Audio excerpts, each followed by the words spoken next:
ಎಲ್ಲರಿಗೂ ನಮಸ್ಕಾರ. ಕೃಷ್ಣ ಅವತಾರದ ಕಥೆಯನ್ನು ಮತ್ತೆ ಮುಂದುವರಿಸ್ತಾ ಇದ್ದೀನಿ. ಭೀಷ್ಮ ಮತ್ತು ಸತ್ಯವತಿಯವರು ನಿರ್ಧಾರ ಮಾಡಿಕೊಳ್ತಾರೆ ಯುಧಿಷ್ಠಿರನಿಗೆ ರಾಜನ ಪಟ್ಟ ಮತ್ತು ದುರ್ಯೋಧನನಿಗೆ ಯುವರಾಜ ಪಟ್ಟವನ್ನು ಕಟ್ಟಬೇಕು ಅಂತ. ಇದರಿಂದ ದುರ್ಯೋಧನ ತುಂಬ ಸಿಟ್ಟುಗೊಳ್ತಾನೆ. ಆ ಸಿಟ್ಟನ್ನು ಎಲ್ಲಿ ತೀರಿಸಬೇಕು, ಬಂದು ಹೆಂಡತಿ ಭಾನುಮತಿ ಮೇಲೆ ಸಿಟ್ಟನ್ನೆಲ್ಲ ತೋರಿಸ್ತಾನೆ. ಅವಳು ಬೇರೆ ದಾರಿ ಕಾಣದೆ ಅಳ್ತಾ ಕೂತ್ಕೊತಾಳೆ. ಆಗ ಅವಳ ತಂಗಿಯಾದ ಜಲಂಧರೆ ಬರ್ತಾಳೆ. ಅಕ್ಕನ್ನು ಹೀಗೆಲ್ಲ ಬೈಕೂಡ್ದು ಅಂತೇಳಿಲ್ಲ ಹೇಳ್ತಾಳೆ. ಹೇಳಿದ್ಮೇಲೆ ಯಾಕೆ ಈ ಥರ ಮಾಡ್ತಾ ಇದ್ದಾನೆ ಅವನು ಅಂಥೇಳಿಬಿಟ್ಟು ಭಾನುಮತಿಯನ್ನು ಜಲಂಧರೆ ಕೇಳ್ತಾಳೆ.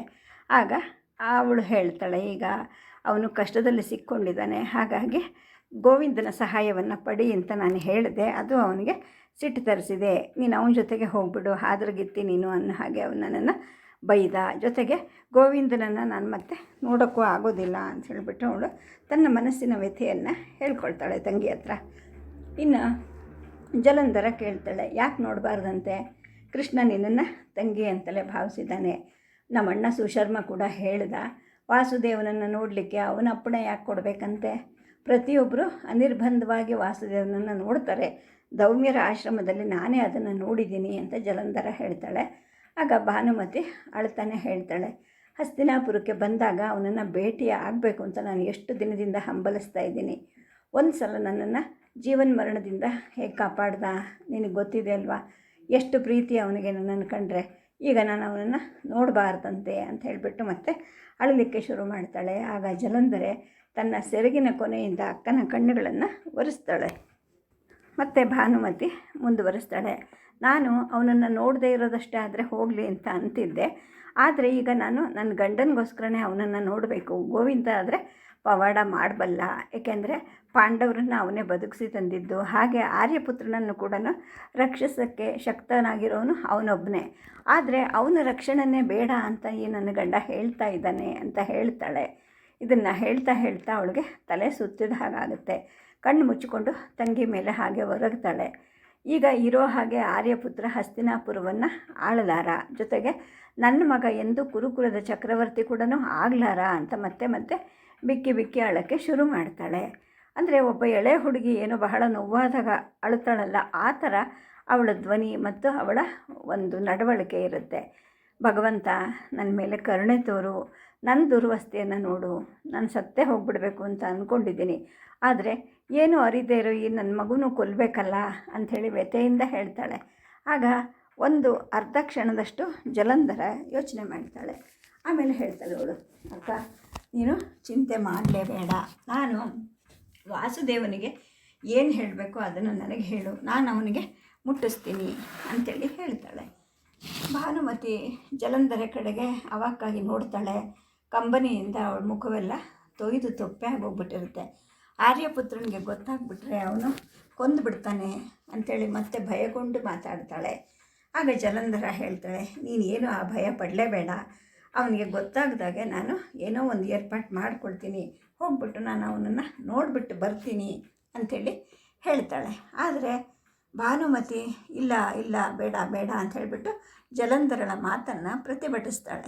ಗಂಡನ ಒಂದು ಕ್ರೂರ ನಡವಳಿಕೆ ಇದ್ದರೂ ಕೂಡ ಅವಳು ಏನು ಹೇಳ್ತಾಳೆ ಅಂದರೆ, ಅವ್ರ ವಿರುದ್ಧವಾಗಿ ನಾನು ಹೋಗೋದಿಲ್ಲ, ಅವ್ರಿಗಿಷ್ಟ ಇಲ್ದಿದ್ರೂ ಕೂಡ ನಾನು ಅವರನ್ನು ಕಾಪಾಡಬೇಕು, ಅದು ಗೋವಿಂದನ ಸಹಾಯದಿಂದ ಅಂತ ಮತ್ತೆ ಮತ್ತೆ ಅದನ್ನೇ ಹೇಳ್ತಾ ಇರ್ತಾಳೆ. ಆಗ ಜಲಂಧರ ಹೇಳ್ತಾಳೆ, ನೋಡು ದಮ್ಮಯ್ಯ ಅಂತೀನಿ, ನೀನು ಅಳಬೇಡ, ನಾನು ಎಲ್ಲವನ್ನೂ ಮಾಡ್ತೀನಿ ಅಂಥೇಳಿ ಅಕ್ಕನಿಗೆ ಭರವಸೆ ಕೊಡ್ತಾಳೆ.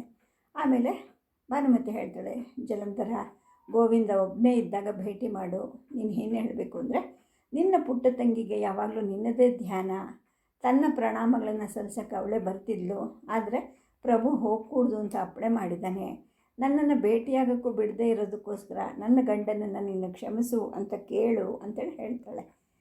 ಆಗ ಈ ಜಲಂಧರ ಹೇಳ್ತಾಳೆ, ಅಲ್ಲ ವಾಸುದೇವ ನಿನ್ನ ಕಷ್ಟವನ್ನು ಅರ್ಥ ಮಾಡ್ಕೊಳ್ತಾನೆ, ನಾನು ಅವನನ್ನು ನೋಡಿಲ್ಲ, ಮಾತಾಡಿಸಿಲ್ಲ, ನೋಡಿದ್ದೀನಿ ಆದರೆ ಮಾತಾಡಿಸಿಲ್ಲ. ಸುಶರ್ಮ ಹೇಳ್ತಾನೆ, ಅಷ್ಟು ಉದಾಹರಣಾದ ಪುರುಷನನ್ನು ಯಾರನ್ನು ನಾವು ನೋಡೇ ಇಲ್ಲ ಅಂಥೇಳಿ ಹೇಳ್ತಾನೆ ಅಣ್ಣ ಅಂಥೇಳ್ಬಿಟ್ಟು ಜಲಂಧರ ಹೇಳ್ತಾಳೆ. ಆಗ ಭಾನುಮತಿ ಹೇಳ್ತಾಳೆ, ಹೌದೌದು ಅವನು ತುಂಬ ಅದ್ಭುತ ಪುರುಷ ಅಂತ ಹೀಗೆ ಹೇಳ್ತಾ ಅವಳ ಕಣ್ಣಲ್ಲಿ ಕಂಬನಿ ನಿಂತು ಭಕ್ತಿ ತುಂಬಿಕೊಳ್ಳುತ್ತೆ. ಜಲ, ನೀನು ಹೋಗ್ಬಿಟ್ಟು ಅವನನ್ನು ನೋಡು, ಮತ್ತು ಹೇಳಬೇಕು, ಗೋವಿಂದ ನಿನ್ನ ದುರ್ದೈವಿ ತಂಗಿಗೆ ಅನುಗ್ರಹದ ಮೇಲೆ ಅನುಗ್ರಹ ತೋರಿಸಿದೆಯಾ, ಇನ್ನು ಒಂದೇ ಒಂದು ಅನುಗ್ರಹವನ್ನು ಬೇಡಲಿಕ್ಕೆ ಅವಳಿಗೆ ಸಂಕೋಚ, ಇದೇ ಕಡೆಯದು. ಆರ್ಯಪುತ್ರ ಹಸ್ತಿನಾಪುರದಲ್ಲಿ ಆಳಲಿ, ನನ್ನ ಮಗ ಕಾಲ ಬಂದಾಗ ಕುರುವಂಶದ ಸಿಂಹಾಸನದ ಮೇಲೆ ಕೂಡಲಿ, ಇದಕ್ಕೆ ನೀನು ಸಹಾಯ ಮಾಡು ಅಂತ ನಿನ್ನ ತಂಗಿ ಕೇಳಿದ್ಲು ಅಂತ ಹೇಳಿಬಿಟ್ಟು ನೀನು ಕೃಷ್ಣನ ಹತ್ರಕ್ಕೆ ಹೋಗಿ ಹೇಳು ಅಂತ ಭಾನುಮತಿ ಹೇಳ್ತಾಳೆ. ಇನ್ನು ಈ ಜಲಂಧರೆಗೆ ಹಸ್ತಿನಾಪುರದ ಅರಮನೆಯಲ್ಲಿ ನಡೀತಿದ್ದ ಒಳಸಂಚುಗಳು ಯಾವುದೂ ಗೊತ್ತಿರಲಿಲ್ಲ. ಹಸ್ತಿನಾಪುರದಲ್ಲಿ ರಾಜ್ಯಭಾರ ಮಾಡ್ದಂಗೆ ಯಾರಾದರೂ ಅವನನ್ನು ಯಾಕೆ ತಡಿಬೇಕು ಅಂತ ಕೇಳ್ತಾಳೆ. ಆಗ ಭಾನುಮತಿ ಹೇಳ್ತಾಳೆ, ಜಲ ನಿನಗೇನೂ ಗೊತ್ತಿಲ್ಲ, ಹಸ್ತಿನಾಪುರದಲ್ಲಿ ತುಂಬ ವಿಚಿತ್ರ ಸಂಗತಿಗಳು ನಡೆಯುತ್ತವೆ. ಗೋವಿಂದ ಒಬ್ಬನೇ ಇವರಿಗೆ ನೆರವನ್ನು ಕೊಡಬಲ್ಲ, ಬೇರೆ ಯಾರಿಗೂ ಸಾಧ್ಯ ಇಲ್ಲ ಅಂಥೇಳಿ ಹೇಳ್ತಾಳೆ. ಆಗ ಜಲಂಧರ ಹೇಳ್ತಾಳೆ, ಅಯ್ಯೋ ಬೇಡಮ್ಮ, ನನಗೆ ತಿಳಿದುಕೊಳ್ಳೋ ಗೊಡವೆನೂ ಬೇಡ, ನನಗೆ ಈ ವಿಷಯಗಳನ್ನು ಅಂದರೆ ಒಳಸಂಚುಗಳಲ್ಲಿ ಕಾಲಹರಣ ಮಾಡೋದು ಇವೆಲ್ಲ ನನಗಿಷ್ಟನೇ ಇಲ್ಲ, ಅದಕ್ಕಿಂತ ನಮ್ಮ ಬದುಕು ಬಹಳ ಬೆಲೆ ಉಳ್ಳದ್ದು, ಈ ಒಳಸಂಚು ಮಾಡಿಕೊಂಡು ಬದುಕೋದು ನನಗಿಷ್ಟ ಇಲ್ಲ ಅಂತ ಹೇಳಿಬಿಟ್ಟು ಭಾನುಮತಿಯ ಕಣ್ಣೀರನ್ನು ತನ್ನ ಸೆರಗಿನ ಕೊನೆಯಿಂದ ಒರೆಸ್ತಾಳೆ. ಆದರೂ ಕೂಡ ನೀನು ಹೇಳಿದ ಹಾಗೆ ಮಾಡ್ತೀನಿ, ನಾನು ಗೋವಿಂದ ಬಂದಾಗ ಈ ಸಂದೇಶವನ್ನು ಅವನಿಗೆ ಮುಟ್ಟಿಸ್ತೀನಿ ಅಂತೇಳಿ ಹೇಳ್ತಾಳೆ. ತಂದೆಯವರ ಮೇಲೆ ಆಣೆ ಮಾಡು ಅಂತ ಭಾನುಮತಿ ಕೇಳ್ತಾಳೆ. ಖಂಡಿತವಾಗ್ಲೂ ತಂದೆಯವರ ಆಣೆ ಮೇಲೆ ಆಣೆ ಮಾಡಿ ಹೇಳ್ತಾ ಇದ್ದೀನಿ, ಮಾತು ಕೊಟ್ಟಿದ್ದೀನಿ, ನಾನು ನಿನ್ನ ಸಂದೇಶವನ್ನು ಗೋವಿಂದನಿಗೆ ಮುಟ್ಟಿಸ್ತೀನಿ ಅಂತ ಜಲಂಧರ ಹೇಳ್ತಾಳೆ. ಇನ್ನು ಈ ಭಾನುಮತಿಯ ಪರಿಸ್ಥಿತಿಯಿಂದಾಗಿ ಜಲಂಧರೆ ಭಾನುಮತಿ ಜೊತೆಗೆ ಅವಳು ಕೊಠಡಿಯಲ್ಲೇ ಮಲಗ್ತಾ ಇರ್ತಾಳೆ ದಿನವೂ ಕೂಡ. ರೇಖಾ ಬಾಗಿಲು ಬಳಿ ನೆಲದ ಹತ್ರ ಮಲಗ್ತಾ ಇರ್ತಾಳೆ. ಅಕ್ಕನಿಗೆ ಸಂತೋಷ ಕೊಡಬೇಕು ಅಂತ ಹೇಳಿಬಿಟ್ಟು ಅವಳು ತಮ್ಮ ತಂದೆ ತಾಯಿಯ ವಿಷಯ, ತಮ್ಮ ಊರಿನ ವಿಷಯ, ತಮ್ಮ ಗೆಳತಿಯರ ವಿಷಯ, ಕಾಂಪಿಲ್ಯದಲ್ಲಿ ಆಗಿದ್ದು, ಉತ್ಕೋಚದ ಹತ್ತಿರ ತನಗಾದ ವಿಲಕ್ಷಣ ಅನುಭವಗಳು, ಹೀಗೆ ಮಲ್ಕೊಳ್ಳೋವರೆಗೂ ಏನೋ ಮಾತಾಡ್ತಾ ಅಕ್ಕನ ದುಃಖವನ್ನು ಮರೆಸ್ತಾಳೆ.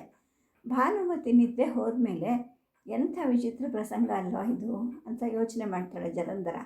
ಆ ಗಳಿಗೆಯಲ್ಲಿ ಅಕ್ಕನ ದುಃಖನ ಶಮನ ಮಾಡಬೇಕು ಅಂತ ಹೇಳಿಬಿಟ್ಟು ಕೃಷ್ಣನಿಗೆ ಸಂದೇಶವನ್ನು ಮುಟ್ಟಿಸ್ತೀನಿ ಅಂತ ಹೇಳಿದ್ದೇನೋ ಆಯಿತು, ಅದು ಯಾರಿಗೂ ತಿಳಿದ ಹಾಗೆ ಮುಟ್ಟಿಸ್ಬೇಕು, ಹೇಗೆ ಸಾಧ್ಯ? ತಾನು ತರುಣಿ, ಅದು ಮದುವೆ ಆಗದೇ ಇರೋ ರಾಜ್ಕುಮಾರಿ, ಎಂದೂ ಕೃಷ್ಣನ ಜೊತೆಗೆ ಮಾತಾಡಿಲ್ಲ, ಇನ್ನು ಏಕಾಂತದಲ್ಲಿ ಅವನನ್ನು ನೋಡಿ ಗುಟ್ಟಾಗಿ ಮಾತಾಡಿಸ್ಬೇಕಲ್ಲ, ಇದು ಹೇಗೆ ಸಾಧ್ಯ? ಗುಟ್ಟಾಗಿ ಅವನನ್ನು ನೋಡ್ಲಿಕ್ಕೆ ಹೋಯಿತು ಅಂದರೆ ಆರ್ಯಾವರ್ತದಲ್ಲಿ ಮತ್ತು ಕೆಟ್ಟ ಅಪವಾದ ಹುಟ್ಟಬಹುದು. ಮೊದಲೇ ಈ ದುರ್ಯೋಧನ ಸಂಶಯಗ್ರಸ್ತ, ತನ್ನ ಮಾತಿನ ಹಾಗೆ ನಡೀಲಿಲ್ಲ ಅಂತ ಅಕ್ಕನ್ನು ಕೂಡ ಸುಮ್ಮನೆ ಬಿಡೋದಿಲ್ಲ, ಏನು ಮಾಡೋದು ಅಂತ ಜಲಂಧರ ಯೋಚನೆ ಮಾಡೋಕ್ಕೆ ಶುರು ಮಾಡ್ಕೊಳ್ತಾಳೆ. ಅಕ್ಕ ಹೇಳಿ ಕಳಿಸಿದ್ದ ಸಂದೇಶ ಪೂರ್ಣವಾಗಿ ಅವಳಿಗೆ ಅರ್ಥ ಆಗೋದಿಲ್ಲ. ಅವಳದೇ ಒಂದು ಆನಂದಮಯವಾದ ಲೋಕ ಇರುತ್ತೆ, ಜೀವನದಲ್ಲಿ ಅಪರಿಮಿತವಾದ ಉತ್ಸಾಹ ಇರುತ್ತೆ, ಪ್ರಸನ್ನವಾದ ಸ್ವಭಾವ ಅವಳದು. ಹಸ್ತಿನಾಪುರದ ಅರಮನೆಯಲ್ಲಿ ನಡೀತಿದ್ದ ಒಳಸಂಚುಗಳು ಯಾವುದೂ ಅವಳಿಗೆ ತಗಲೋದಿಲ್ಲ. ದುರ್ಯೋಧನ ಇಷ್ಟಕ್ಕೆ ದುಃಖ ಪಡ್ತಾ ಇದ್ದಾನೆ, ಜೊತೆಗೆ ಕೃಷ್ಣ ವಾಸುದೇವನನ್ನು ನೋಡಬೇಡ ಅಂತ ಕೂಡ ಹೇಳ್ತಾ ಇದ್ದಾನಲ್ಲ, ಯಾಕೆ? ಕೃಷ್ಣ ವಾಸುದೇವನನ್ನು ಯಾರು ಬೇಕಾದರೂ ಯಾವ ಸಮಯದಲ್ಲಿ ಬೇಕಾದರೂ ನೋಡಬಹುದು, ಚಿಕ್ಕವರಾಗಲಿ ದೊಡ್ಡವರಾಗಲಿ ಯಾವಾಗ ಬೇಕಾದರೂ ನೋಡ್ಬೋದು. ಹಾಗಿರ್ಬೇಕಾದ್ರೆ ಭಾವ ಯಾಕೆ ಹೀಗೆ ಹೇಳಿದ್ದಾನೆ ಅಂತ ಯೋಚನೆ ಮಾಡ್ತಾಳೆ. ಜೊತೆಗೆ ಈ ವಾಸುದೇವನನ್ನು ತಾನು ಏಕಾಂತದಲ್ಲಿ ಕಾಣಬೇಕು, ಅಕ್ಕನ ಸಂದೇಶವನ್ನು ಮುಟ್ಟಿಸ್ಬೇಕು, ಏನು ಮಾಡಬೇಕು, ಹೇಗೆ ಮಾಡಬೇಕು ಅಂತ ಯೋಚಿಸ್ತಾ ಅರ್ಧ ರಾತ್ರಿಯನ್ನು ಕಳೀತಾಳೆ. ಇನ್ನು ಈ ಮನೆ ಬಗ್ಗೆನೂ ಯೋಚನೆ ಶುರುವಾಗುತ್ತೆ ಅವಳಿಗೆ. ಇದೊಂದು ರೀತಿಯ ವಿಚಿತ್ರವಾದ ಮನೆ, ಸೇವಕರು ಯಾರು ಹೇಳಿದ ಮಾತು ಕೇಳೋದಿಲ್ಲ. ಕಾಶಿಯಿಂದ ಭಾನುಮತಿ ಜೊತೆಗೆ ಬಂದ ಅವಳ ಸಾಕು ತಾಯಿ ರೇಖಾ ಒಬ್ಬಳು ಮಾತ್ರ ವಿಶ್ವಾಸಕ್ಕೆ ಯೋಗ್ಯಳಾಗಿರೋದು. ಇನ್ನು ಅಣ್ಣ ಸುಶರ್ಮನಿಗೆ ಈ ಮಾತು ಹೇಳಿದ್ರೆ, ಬೇಡ ಭಾವನ ಒಂದು ಎದರನ್ನ ಕಟ್ಕೊಂಡು ಕೃಷ್ಣನನ್ನು ಯಾಕೆ ನೋಡ್ತೀಯಾ ಅಂತ ಹೇಳ್ತಾನೆ. ಯಾಕೆಂದರೆ ಅವನಿಗೆ ಭಾವನನ್ನು ಕಂಡ್ರೆ ಬಹಳ ಭಯ. ಇನ್ನು ದ್ರೌಪದಿ ಮುಖಾಂತರ ಕೃಷ್ಣನ ನೋಡೋಕ್ಕೆ ಕೃಷ್ಣನ ಭೇಟಿಯನ್ನು ಅವಳು ಮಾಡಿಸಬಹುದು, ಆದರೆ ತನ್ನ ಗಂಡಂದ್ರಿಗೆ ಮತ್ತು ಅತ್ತೆಗೆ ತಿಳಿದ ಹಾಗೆ ಅವಳ ಕೈಲಿ ಮಾಡೋಕ್ಕೆ ಹೇಗೆ ಸಾಧ್ಯ? ಇದು ಒಂದು ತೊಡಕಲ್ವಾ ಅಂತ ಅನಿಸುತ್ತೆ ಜಲಂಧರೆಗೆ. ಏನು ಮಾಡಬೇಕು ಯೋಚನೆ ಮಾಡಿ ಅವಳಿಗೆ ತಲೆನೋವು ಬರೋಕ್ಕೆ ಶುರು ಆಗಿಬಿಡುತ್ತೆ. ಅಥವಾ ಎಲ್ರಿಗೂ ಕಾಣೋ ಹಾಗೆ ಅಥವಾ ಎಲ್ಲರ ದಿನ ಮಾಡೋ ಹಾಗೆ ತಾನು ಹೋಗಿ ಯಾಕೆ ಜನಜಂಗುಳಿ ಜೊತೆಗೇ ಹೋಗಿ ನೋಡಬಾರ್ದು ಅಂತಲೂ ಒಂದು ಯೋಚನೆ ಹುಟ್ಕೊಳ್ಳುತ್ತೆ. ಏನು ಮಾಡಬಹುದು ಏನು ತಿಳಿದೆ ಮಹಾದೇವನ ಸತಿ ಪಾರ್ವತಿ ದೇವಿಯನ್ನು ಮತ್ತೆ ಪ್ರಾರ್ಥನೆ ಮಾಡ್ಕೊಳ್ತಾಳೆ, ಏನಾದರೂ ದಾರಿ ತೋರು ಅಂತ. ಬೆಳಗಿನ ಜಾವದ ಹೊತ್ತಿಗೆ ಹಾಗೆ ನಿದ್ದೆ ಹತ್ತತ್ತೊಳಗೆ ಅವಳು ಕನಸಲ್ಲಿ ರಾಜ ವೃಕೋದರ ಬರ್ತಾನೆ. ಅವಳನ್ನು ಎತ್ಕೊಂಡು ಹೋಗ್ತಾ ಇರೋ ಹಾಗೆ ದುರ್ಯೋಧನನ ಈ ಒಳಸಂಚುಗಳು ಯಾವುದೂ ಇಲ್ಲದೇ ಇರೋ ದೂರ ಪ್ರದೇಶಕ್ಕೆ ಅವಳನ್ನು ಕರ್ಕೊಂಡು ಹೋಗ್ತಾ ಇರ್ತಾನೆ. ಅವನ ಕಿವಿನಲ್ಲಿ ಇವಳು ಹೇಳ್ತಾಳೆ, ನನ್ನನ್ನು ನೋಡಲಿಕ್ಕೆ ಅಂತ ದೋಣಿಗಳನ್ನು ಮುಳುಗಿಸ್ದೆ ಅಲ್ವಾ ನೀನು, ಧೌಮ್ಯರ ಆಶ್ರಮಕ್ಕೆ ನನ್ನನ್ನು ಎತ್ಕೊಂಡು ಹೋಗೋಕ್ಕೆ ಅಂತ ಹೇಳಿಬಿಟ್ಟು ಅವಳು ಅವನ ಕಿವಿಯನ್ನು ಹಿಂಡಲಿಕ್ಕೆ ಪ್ರಯತ್ನ ಪಡ್ತಾಳೆ. ಆದರೆ ವೃಕೋದರ ತಕ್ಷಣ ನೆಲದ ಮೇಲೆ ಅವಳನ್ನು ಎತ್ತು ಹಾಕಿಬಿಟ್ಟು ಎಲ್ಲೋ ಮಾಯ ಆಗ್ತಾನೆ. ಅವಳಿಗೆ ಕೇಳಿಸೋದು ಅವನ ಸಂತಸದ ನಗೆಯ ಮಾರ್ದನಿ. ಇವಳಿಗೆ ಎಚ್ಚರಿಕೆ ಆಗಿಬಿಡುತ್ತೆ. ಬೆಚ್ಚಿ ಬಿದ್ದು ಎದ್ದೇಳ್ತಾಳೆ. ಕನಸಿನಲ್ಲಿ ಹುಟ್ಟಿದ ಕಾವು ಮೈಗೆಲ್ಲ ಒಂದು ಕಳೆಯನ್ನು ಕೊಟ್ಟುತ್ತೆ. ಜೊತೆಗೆ ಕೃಷ್ಣನ ಭೇಟಿಗೆ ಇದ್ದ ಕಷ್ಟಗಳೆಲ್ಲ ತೊಲಗೋಯ್ತು. ಗುಟ್ಟಾಗಿ ಕೃಷ್ಣ ವಾಸುದೇವನನ್ನು ಕಾಣಲಿಕ್ಕೆ ಆ ರಾಜ ವೃಕೋದರ ಸಹಾಯ ಮಾಡ್ತಾನೆ. ಇದನ್ನೇ ಪಾರ್ವತಿ ದೇವಿ ನನಗೆ ಕನಸಲ್ಲಿ ಹೇಳಿದ್ದಾಳೆ ಅಂತ ಅಂದ್ಕೊಳ್ತಾಳೆ. ಆಮೇಲೆ ಇನ್ನೊಂದು ಯೋಚನೆ ಬರುತ್ತೆ, ವೃಕೋದರನನ್ನು ಗುಟ್ಟಾಗಿ ನೋಡೋದು ಹೇಗೆ? ಅವನಿರೋದು ಅವನ ಅಣ್ಣ ತಮ್ಮಂದ್ರ ಜೊತೆ ಮತ್ತು ತಾಯಿ ಜೊತೆ, ಹೆಂಡತಿ ಜೊತೆಗೆ. ನಾನು ಒಬ್ಬಳೇ ಹೋಗಿ ನೋಡಿದ್ರೆ ಏನು ಅಂದ್ಕೊಳ್ತಾನೆ, ಇವಳು ನಾಚಿಕೆ ಇಲ್ದವಳು, ಅಭಿಸಾರಿಕೆ, ನನ್ನಲ್ಲಿ ಪ್ರಣಯ ಭಿಕ್ಷೆಗೋಸ್ಕರ ಬಂದಿದ್ದಾಳೆ ಅಂತ ಅಂದ್ಕೊಳ್ಬಹುದು. ಏನೇ ಆಗಲಿ ಬಹಳ ದೂರದ ಆಲೋಚನೆ ಮಾಡಿ ಪ್ರಯೋಜನ ಇಲ್ಲ. ಆದರೆ ಅವನನ್ನು ಹೇಗೆ ಭೇಟಿಯಾಗೋದು? ಹೀಗೆ ಅವಳಿಗೆ ನಾನಾ ಯೋಚನೆಗಳಿಂದ ದಿಕ್ಕು ತೋರೋದೇ ಇಲ್ಲ. ಕೊನೆಗೆ ತುಂಬ ಯೋಚನೆ ಮಾಡಿ ಒಂದು ದಾರಿ ಹೊಳೆಯುತ್ತೆ. ಹೌದು, ಅದೇ ಸರಿ, ವೃಕೋದರನನ್ನು ಭೇಟಿಯಾಗೋಕ್ಕೆ ದಾರಿ ಅಂತ ಅಂದ್ಕೊಳ್ತಾಳೆ. ಭೀಮನನ್ನು ಮತ್ತೊಂದು ಸಲ ನೋಡೋ ನಿರೀಕ್ಷೆ ಅವಳಿಗೆ ಸಂತೋಷ ಕೊಡುತ್ತೆ. ಆ ಸಂತೋಷದಲ್ಲಿ ಅವಳು ಎದ್ದು ನಾಟ್ಯ ಮಾಡೋಕ್ಕೆ ಶುರು ಮಾಡ್ತಾಳೆ. ಇವಳ ನಾಟ್ಯದ ಸತ್ತಿಗೆ ಭಾನುಮತಿಗೆ ಎಚ್ಚರಿಕೆ ಆಗುತ್ತೆ. ಕಣ್ಣು ತೆರೆದು ನೋಡ್ತಾಳೆ. ಜಲ, ಏನು ಮಾಡ್ತಾ ಇದೀಯಾ ಅಂತ ಕೇಳ್ತಾಳೆ. ನಾಟ್ಯ ಮಾಡ್ತಾ ಇದ್ದೀನಿ ಅಂತಾಳೆ. ಕತ್ತಲೆಯಲ್ಲಿ ನಾಟ್ಯನಾ ಅಂತ ಕೇಳ್ತಾಳೆ ಅವಳು. ಹೌದು, ನಾನು ಯಾವಾಗಲೂ ಕತ್ತಲಲ್ಲೇ ನಾಟ್ಯ ಮಾಡೋದು, ನೀನು ನಿದ್ದೆ ಮಾಡು, ನನ್ನ ಚಿಂತೆ ಮಾಡಬೇಡ ಅಂತ ಅಕ್ಕನಿಗೆ ಹೇಳ್ತಾಳೆ. ನೀನು ಒಳ್ಳೆ ಹುಚ್ಚು ಹುಡುಗಿ ಆಗಿದೆಯಾ ಅಂತ ಹೇಳಿಬಿಟ್ಟು ಭಾನುಮತಿ ನಕ್ಕು ಗೋಡೆ ಕಡೆ ತಿರುಕೊಂಡು ಮಲ್ಕೊಳ್ತಾಳೆ. ಆಮೇಲೆ ಜಲಂಧರನು ಹಾಸಿಗೆ ಮೇಲೆ ಮಲ್ಕೊಳ್ತಾಳೆ. ಮರುಗಳಿಗೆಯಲ್ಲೇ ಅವಳಿಗೆ ನಿದ್ದೆ ಬರುತ್ತೆ. ಅವಳ ತುಟಿ ಮೇಲೆ ಒಂದು ಸುಖದ ಮಂದಹಾಸ ಸುಳಿಯೋಕ್ಕೆ ಶುರು ಆಗುತ್ತೆ. ಇನ್ನು ಮರುದಿನ ಆಗುತ್ತೆ. ಹಸ್ತಿನಾಪುರಕ್ಕೆ ಮದುವೆಯ ಮೆರವಣಿಗೆ ಬಂದಿದ್ದ ದಿನ ಅದು. ಮುಂದಾಳು ಆನೆ ಮೇಲೆ ಭೀಮ ಕೂತಿರ್ತಾನೆ. ಅವನ ಮುಖದಲ್ಲಿ ಕಿರುನಗೆ ಇರುತ್ತೆ. ಇಂತಹ ವೈಭವದ ನೋಟವನ್ನು ಅವನು ಯಾವತ್ತೂ ನೋಡಿರೋದಿಲ್ಲ. ಹಸ್ತಿನಾಪುರದ ಕೋಟೆಯ ಹೊರಗಡೆ ದೊಡ್ಡ ಬಯಲು, ಅಲ್ಲಿ ಬಣ್ಣಗಳ ಸಂತೆನೇ ಇದೆಯೇನೋ ಅನ್ನೋ ಹಾಗೆ ಬಣ್ಣ ಬಣ್ಣದ ಬಾವುಟಗಳು, ತೋರಣಗಳು ಎಲ್ಲ ಕಟ್ಟಿರ್ತಾರೆ. ಬಯಲಿನಲ್ಲಿ ಒಂದು ದೊಡ್ಡ ಚೌಕ ಇರುತ್ತೆ. ಅದರ ಪಕ್ಕದಲ್ಲಿ ಒಂದು ದೊಡ್ಡ ವೇದಿಕೆಯನ್ನು ನಿರ್ಮಾಣ ಮಾಡಿರ್ತಾರೆ. ಅದರ ಮೇಲೆ ಅರಮನೆ ಜನ, ದುರ್ಯೋಧನ ಮತ್ತು ಅವನ ಪಕ್ಕದಲ್ಲಿ ಅವನ ಸೋದರ ಮಾವ ಶಕುನಿ, ಮಂತ್ರಿಗಳು, ಕೌರವ ಯೋಧರು ಮತ್ತು ದ್ರೋಣಾಚಾರ್ಯರು, ಕೃಪಾಚಾರ್ಯರು, ರಾಜಗುರುಗಳಾದ ಸೋಮದತ್ತ, ಸಾತ್ಯಕಿ, ನಾಗರಾಜಕುಮಾರ, ಮಣಿಮಾನು ಎಲ್ಲರೂ ಕೂತಿರ್ತಾರೆ. ಇವರೆಲ್ಲರನ್ನು ಭೀಮ ಗಮನಿಸ್ತಾನೆ. ಜೊತೆಗೆ ಈ ಜನರ ಗುಂಪಿನಲ್ಲಿ ದುಶ್ಯಾಸನ, ಕರ್ಣ, ಅಶ್ವತ್ಥಾಮ ಇಲ್ಲದೆ ಇರೋದು ಕೂಡ ಅವನ ಗಮನಕ್ಕೆ ಬರುತ್ತೆ. ಅವರು ದುಷ್ಟರು, ಇಂತಹ ಸಂದರ್ಭದಲ್ಲಿ ಅವ್ರು ಇಲ್ದಿದ್ದು ಬಹಳ ಒಳ್ಳೆಯದಾಯಿತು ಅಂತಲೂ ಅವನು ಅಂದ್ಕೊಳ್ತಾನೆ. ಇನ್ನು ಪಕ್ಕದಲ್ಲಿ ಇನ್ನೊಂದು ವೇದಿಕೆ ಇರುತ್ತೆ. ಅಲ್ಲಿ ಎಲ್ಲ ಹೆಣ್ಮಕ್ಳು ಕೂತಿರ್ತಾರೆ. ಎಲ್ಲ ರಾಜವಂಶದ ಹೆಣ್ಮಕ್ಳು. ಅವರಲ್ಲಿ ಮುಖ್ಯಳಾಗಿ ಕೂತಿದ್ದವಳು ಭಾನುಮತಿ. ಅವಳ ಪಕ್ಕದಲ್ಲಿ ರೆಕ್ಕೆಗಾಲಿನ ರಾಜಕುಮಾರಿ ಜಲಂಧರ ಕೂತಿರ್ತಾಳೆ. ಸಂತೋಷವಾಗಿ ಹರಟೆ ಕೊಚ್ಚಿಕೊಂಡು ಅಲ್ಲಿದ್ದ ಮುಖ್ಯ ಜನರ ಹೆಸರುಗಳನ್ನೆಲ್ಲ ಕೇಳಿ ತಿಳ್ಕೊಳ್ತಾ ಇರ್ತಾಳೆ. ಅವಳನ್ನು ನೋಡಿ ಭೀಮನಿಗೆ ಸಂತೋಷ ಆಗುತ್ತೆ. ಸ್ವಲ್ಪ ದೂರದಲ್ಲಿ ಚೆನ್ನಾಗಿ ತಳತಳ ಹೊಳೆಯುವಂತಹ ತಾಮ್ರದ ಕೊಡಗಳನ್ನು ತಲೆ ಮೇಲೆ ಹೊತ್ಕೊಂಡು ಹೆಣ್ಮಕ್ಳು ಸ್ವಾಗತ ಗೀತೆಗಳನ್ನು ಹಾಡ್ತಾ ಇರ್ತಾರೆ. ಇನ್ನು ಚೌಕದ ಎಡಭಾಗದಲ್ಲಿ ಆ ಹಸ್ತಿನಾವತಿಯ ವಣಿಕ ಶ್ರೇಷ್ಠರಿರ್ತಾರೆ. ಅವರ ಬಣ್ಣ ಬಣ್ಣದ ರುಮಾಲುಗಳು, ಉತ್ತರೀಯಗಳು ಮನೋಹರವಾಗಿರುತ್ತವೆ.